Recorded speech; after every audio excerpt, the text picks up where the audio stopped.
मरकजी हुकूमत के वक्फ अमेंडमेंट बिल के खिलाफ वरंगल खाजीपेट में वाक़ दरगाह हजरत अफजल बियाबानी रहमतुल्लाह अलैह के सज्जादा नशीन व रियासती हज कमेटी के सदर नशीन सैयद गुलाम अफजल बियाबानी और खुसरो पाशा की ज़ेर सदारत एक इजलास मुनक्किद हुआ, जिसमें मुस्लिम रहनुमाओं के अलावा सिख, ईसाई व कबायली तबक़ात के क़ायदीन ने शिरकत की।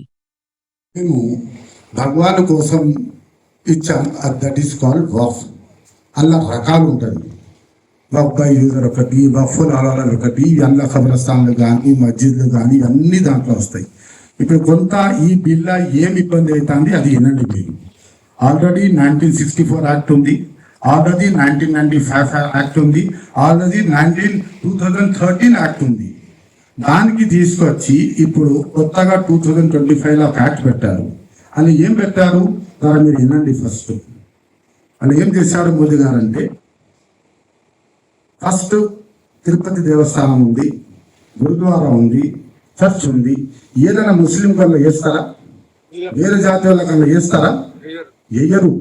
మీ మందిర్లో అయితే ఎస్సీలకి బీసీలకి లోపల రానియ్యారు. వేరే కులం వల్ల ఎట్లా ఇస్తారు? మా వక్ఫ్ బోర్డులో వక్ఫ్ బోర్డు నిర్మించినప్పుడు కాన్స్టిట్యూషన్ బోర్డు అప్పుడు అలా 2 హిందూస్ కనిపెట్టారు. ముస్లిం ఎంపీ ఉండే ఎనీ ఎంపీని చేశారు, ఎమ్మెల్యే ఉండే ఎనీ ఎమ్మెల్యేని చేశారు.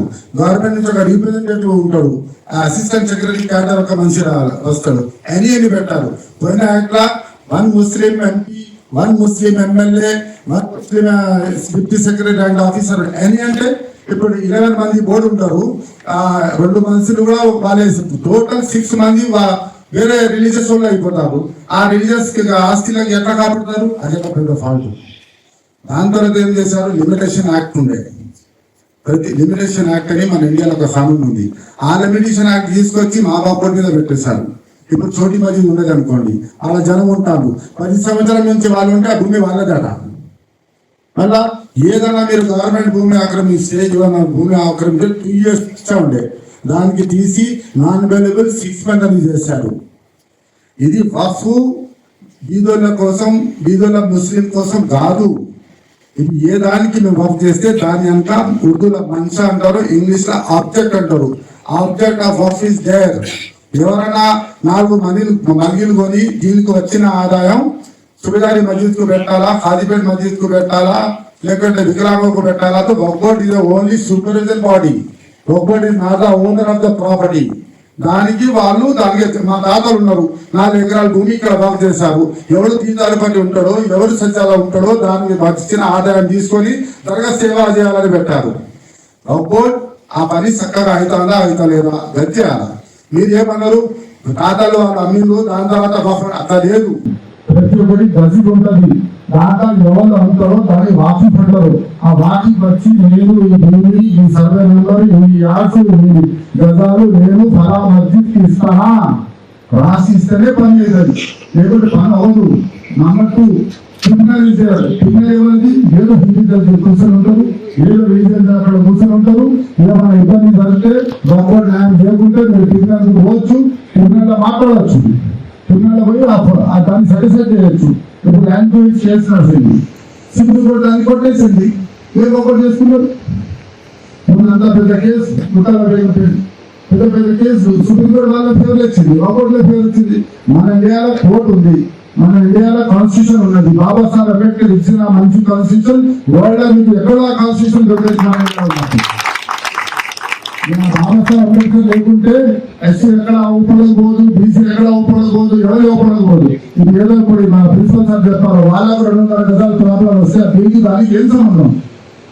ఏం సంబంధం? అది తప్ప ఇల్లు కావచ్చు, లేదా ముస్లిం ఇల్లు కావచ్చు, మీరు తప్పుడు కొనం కావచ్చు. అదే మీరు టోటల్ బిల్లా అని ఏం చేసింది అది చూడండి. ఇప్పుడు ఇలా ముస్లింస్ అవుతుంది, క్రిస్టియన్స్ అవుతుంది, ఆల్రెడీ చర్చలు కొడతాను అదే ఊపోతాను. దాని తర్వాత బీసీలకు అవుతుంది, దాని తర్వాత ఎస్సీలకు అవుతుంది, దాని తర్వాత సిఖ్లకు అవుతుంది, దాని తర్వాత మామూలు కూడా అవుతుంది. ఓన్లీ ఒకటే కాస్ట్ ఇక్కడ ఇండియాలో రూల్ చేయాలని అనుకుంటాను. ఇది పూర్తిగా మాట్లాడుకోవాలి కానీ కాన్స్టిట్యూషన్ ఎవరిని తెలిసే వాళ్ళకి కానీ తెలుసుకొని టోటల్ మీరు చూడండి. అసెంబ్లీలో ఎంత చర్చ జరిగింది, అరే దిగుదల ముస్లిం ఉంటే మీరు ఎస్సీలకి బీసీలకి ఎట్లా ఇస్తాంలో అట్లానే మైనారిటీ ఫైనాన్స్ కార్పొరేషన్ రానియండి, వాళ్ళకు హెల్ప్ చేయండి. బార్ నేను అంటాను, వక్ఫ్ బీదల ముస్లింల కోసం లేదు. ఎవరు వక్ఫ్ చేపించిండ్రు, ఎవరు ఇచ్చిండ్రు దానికే వాడాలా. ఇప్పుడు రాయపురం మస్జిద్ ఉన్నది, దానికి 10 మస్జిద్ ఉంది. ఆ వచ్చిన మస్జిద్ ఆదాయంతో రాయపురం మస్జిద్ మెయింటైన్ చేయాలా. హనుమకొండ దర్గా ఉన్నది, దానికి మస్జిద్ ఉన్నాయి. ఆ మస్జిద్ కిరాయితో హనుమకొండ దర్గా మెయింటైన్ చేయాలి. రెసిపీ కానీ, దానికి మెయింటెనెన్స్ కానీ, దాని దిమాన్ సార్లు కానీ, అక్కడ రూల్స్లు కానీ, మా రకాల ఇన్కమ్ ఉన్నది. ఆ ఇన్కమ్ తో మా దర్గా మెయింటెనెన్స్ చేసుకోవాలా. వీళ్ళకి ఏం సంబంధం? మా తాతలు పంపు చేసింది. ఇలా చాలా మంది ముస్లిం కూడా మాట్లాడతారు, మా నాన్న గజం భూమి పంపు చేయాలి, మన తాత పిల్లలు తెలియదు.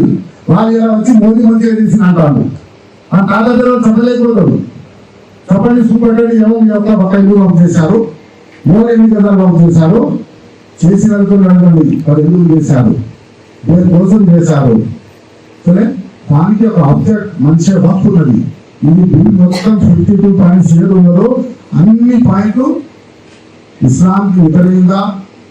కాబట్టి ఆర్టికల్ 25 లో మాకు అధికారం ఉందో మేము ఎట్లా మా రిలీజియస్ యాక్టివిటీస్ చేసుకోవాలా, దానికి అగేన్స్ట్ ఉంది. ఇది ఇలా మా మీద, తర్వాత వేరేల మీద ఇంకా 3-4 సంవత్సరంలో మన ఇండియా का పొట్టేలాగా ఉంది. जैसा आज हम हिंदू मुसलमान वरंगल में नदीना से लेकर राजकुमार साहब से लेकर हम जो मोहब्बत से रहते, मोहब्बत एग्जैक्टली अमन, ये हमारे हिंदुस्तान की तरक्की को बाज तो वो छोड़ना चाहा. मोदी के पास उद्योगा लियले రేట్ తగ్గియలే, ఏం చేసిండు? పొద్దు మిషన్ తప్ప ఏం చేసిండు? ఆయన వచ్చినప్పుడు గ్యాస్ రేట్ ఉండే, ఇప్పుడు ఏమైంది? ఆయన అప్పుడప్పుడు యూరియా రేట్ ఉండే, ఇప్పుడు ఏమైంది? అప్పుడు పెట్రోల్ రేట్ ఉండే, ఇప్పుడు ఏమైంది? ఒట్టిగే హిందూ యువ పిల్లగాళ్ళకి రచ్చగొట్ట కోసం వాళ్ళకు ఉద్యోగాలు ఇవ్వలేకపోతాడు, వాళ్ళకు సర్వీస్ చేయకపోతాడు, వాళ్ళకి ఏ అభివృద్ధి లేదు.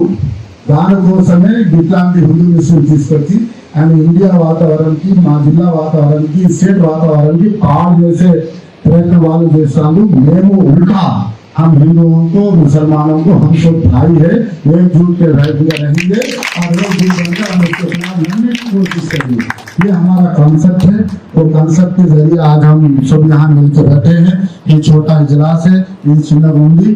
రాబోల మళ్ళా ఇప్పుడు సుప్రీంకోర్టు మొన్న చాలా మంచి ఆదేశాలు ఇచ్చింది. ఇంకా అది పరిణతి కాలే.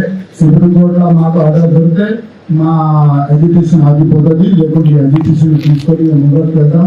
ఆల్రెడీ నిన్న హైదరాబాద్లో కూడా ఒక 10 డేస్ కింద మేము ఒక ర్యాలీ చేస్తే దాదాపు 2 లక్షల మంది వచ్చారు. నిన్న కూడా లక్షల మంది అది ఎస్సీలు కానీ, బీసీలు కానీ, ఇండియాకి जो भी सेक्युलर लोग है वो सब उसके अंदर आए. आज मुसलमानों की लड़ाई है. हम बाबा साहब अम्बेडकर के कॉन्स्टिट्यूशन को बढ़ाने के लिए लड़ रहे हैं. వారు ఏమంటారు, అమిత్ షా పార్లమెంట్ లో కూర్చొని మీరు అంబేద్కర్ పోతే స్వర్గంలో పోదు, జై శ్రీరామ్ పోతే నువ్వు స్వర్గంలో కాదే, అట్లా అంబేద్కర్కి ఎట్లా చెప్తానని. అంబేద్కర్ కాన్స్టిట్యూషన్ వాళ్ళకు, అంబేద్కర్ డాక్టర్ అంబేద్కర్ భీమ్రావ్ సాబ్ కాన్స్టిట్యూషన్ వాళ్ళకు మంచిగా ఒప్పడలేదు. 3 సంవత్సరాలు కష్టపడి అని మనకు కాన్స్టిట్యూషన్ ఇచ్చిండు. ఇంత మంచి కాన్స్టిట్యూషన్ ఉంది, ఎంతమంది మనకు ఎంత బాగా ఇది మెహనత్. ఇండియాలో అందరూ ఒక లెవెల్గా బతకాలంటే అంబేద్కర్ సాబ్ डिफेंड हो सकते हैं. तो आज सब मिलते हैं. आज एससी भाई ऑफिसर है, आज आप एससी भी देखो हमारे पास जज बन के बैठा हुआ है. इसको कौन करे? अंबेडकर साहब करे. सही ఇలా దానికి తీసి కొత్త తీసుకొచ్చి తిరుగుతారా కానీ, ఎన్ఆర్సీ కానీ, సిఏ కానీ, ఇవన్నీ ఏంటిది? రచ్చగొట్టే రాజకీయాలు. దీనివల్ల ఎవరు బాగుపడదు? మనం నష్టపోతాం, మన దేశం నష్టపోతుంది, మన డిస్ట్రిక్ట్ నష్టపోతుంది, మన స్టేట్ నష్టపోతుంది. आज राहुल गांधी जी क्या कितना अच्छा भारत जोड़ाली, कश्मीर నుంచి కన్యాకుమారి తిరిగింది, అందరూ ఒక రంగు రావాలని. ఇలా అసలు పార్లమెంట్లో కొట్లాడుతూ వీళ్ళే అందరితో సాగింది కూడా వీళ్ళపోయింది. బేరాలు ఇంకా మీరు తప్పర్థం చేస్తున్నారు. ఇది ఒట్టిగే మా ముస్లిమ్స్ అని కాదు, మా కాన్స్టిట్యూషన్ వ్యతిరేకంగా ఉన్నది. ఎందుకంటే మీరు మాట్లాడదు కూడా ఏంటి తెలవకుండా ఒట్టిగా ముస్లిమ్స్ బీదల ముస్లిం దీనికి సంబంధం లేదు. समझ के सोच के जो भी आप बात कर रहे हो, मैं पैसे लेकर बात करिए.